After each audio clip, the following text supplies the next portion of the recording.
We live in a culture obsessed with happiness. We're constantly told to look on the bright side, underscore the positive, and banish negative emotions from our lives. But what if this relentless pursuit of positivity is actually wrong?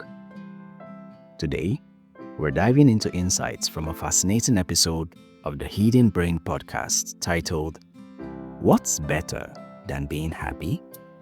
With the host Shankar Vedantam and his guest, psychologist Jordi Quoidbach. They explore a groundbreaking idea, emotional diversity, and why experiencing a full spectrum of emotions, even the unpleasant ones, is not just normal, but is essential for our well-being and resilience. They express the idea of ignoring emotional monoculture. Emotional monoculture is when everyone in a society or group is expected to feel and express the same emotions in the same way. It turns out, just like in nature, diversity is where true strength lies. Let's explore 5 key lessons from this eye-opening conversation. The first lesson from the episode is that emotional monoculture is a recipe for disaster. Shankar, the host, opens the episode with a powerful analogy: the 1863 French vineyard plague. Take a listen. This is Hidden Brain. I'm Shankar Vedantam. In 1863, a terrible plague descended on the famed vineyards of France. Tiny sap-sucking insects attacked the roots and leaves of grapevines. The pests destroyed thousands of acres. What turned a problem into a calamity was that French vineyards were mainly planted with a monoculture, a single species of grape that had little natural resistance to the insect hordes. Just like those French vineyards, when we cultivate only positive emotions and suppress the negative ones, we become incredibly vulnerable. We lack the emotional, natural resistance needed to weather life's inevitable storms. Think about it.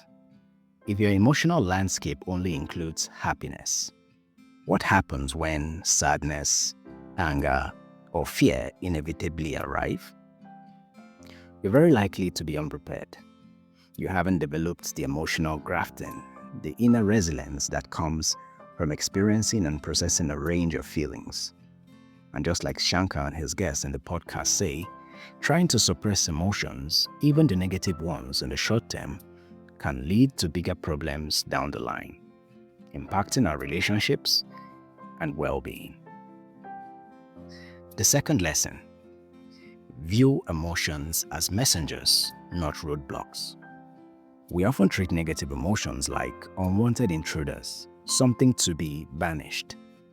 But Jordi offers a powerful reframe. Emotions are actually vital pieces of information. Take a listen to this idea. So another possibility, and that's my personal maybe favorite, is that emotions are messengers, right? Emotions really are information about what's going on in our lives and what we should do next. And by experiencing a broader range of emotion, we have more flexibility in choosing what to do next, and we choose wiser. So to give you an example, right? If I'm feeling extremely proud of myself, I just achieved something at work, pride might motivate me to work even harder, to take on a new project, to achieve even more. If I'm feeling grateful, that might be the opposite, right? When I give credit to other people, and my gratitude might motivate me to, express my thanks to other people.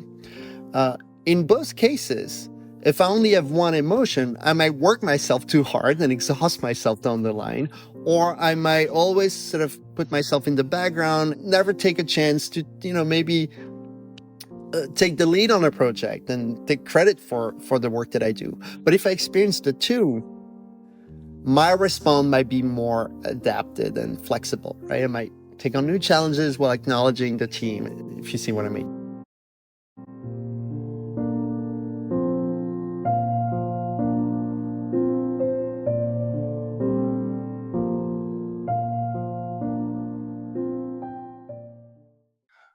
Looking at it in a different way, anger might signal injustice and the need for change. Fear can highlight danger and prompt caution. Sadness allows for reflection and healing. Even frustration can point to a lack of connection and understanding.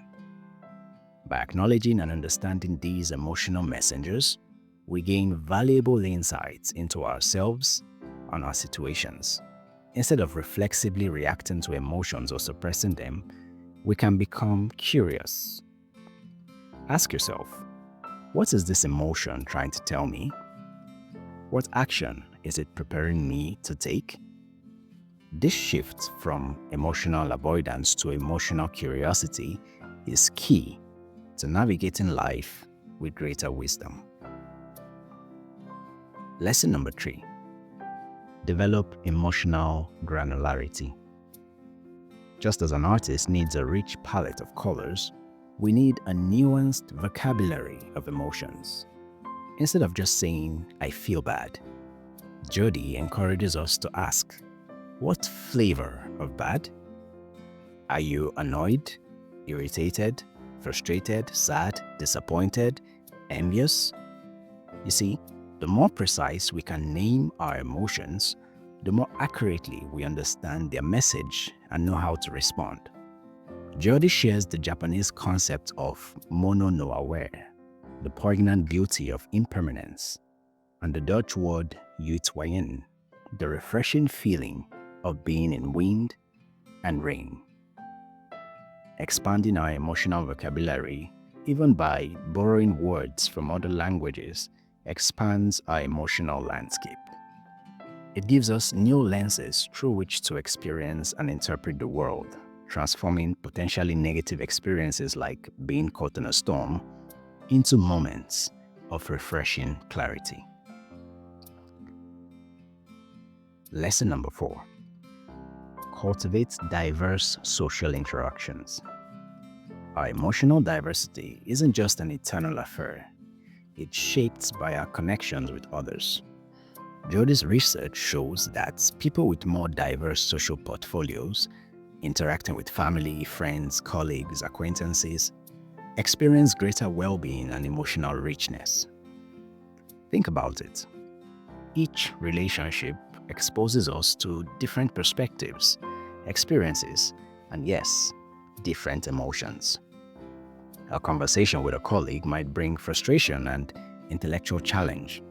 Time with family might evoke warmth and nostalgia. Interactions with friends can spark joy and laughter.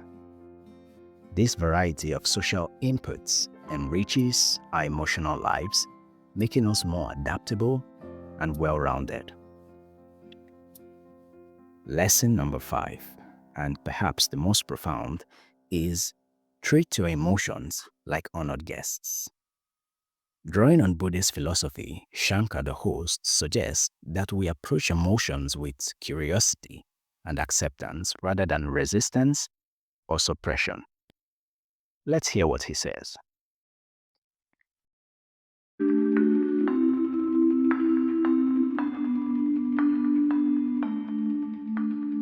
You know, Jordi, I'm thinking about this idea that I think comes from Buddhism, which is the idea that when an emotion appears in our hearts, we should almost treat it like a guest who's appearing at our house. And according to this idea, you know, when anger shows up at your house, instead of closing the door to anger and saying, "I don't want you, go away," you actually open the door to your anger and invite the anger in as you would invite in an honored guest. And you would sit the guest down and you would tell the guest, you know, "Good to see you. Thank you for visiting my home. Tell me what you have in mind. What do you have to share?"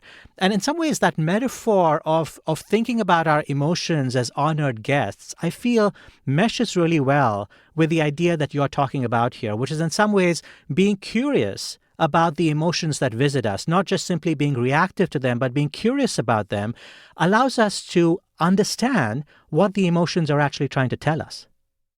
I love that idea, Shankar. And I would add that, not only you treat a guest right and you listen to them and you treat them nicely, but also a guest is not a permanent resident. You know that the guest at some point will leave. And so you listen to the guest, but at the end of the day, you choose how you want to react rather than according the emotion too much weight.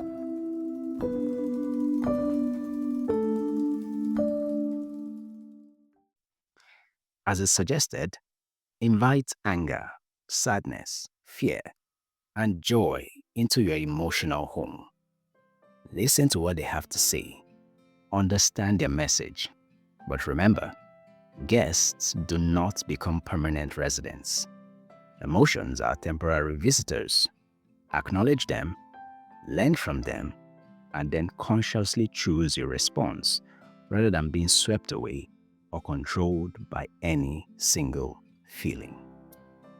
So, are you ready to move beyond the pursuit of constant happiness or just positive emotions and embrace the richness of emotional diversity?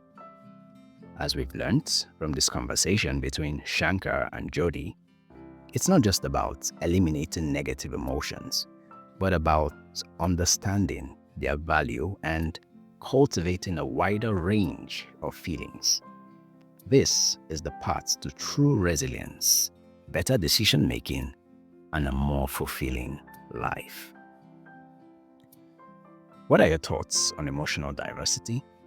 Share your experiences in the comments below. If you wish to listen to the full episode of this conversation, you can find a link in the description. And if you found this insight helpful, be sure to like and subscribe for more thought-provoking content. Thanks for watching. See you soon.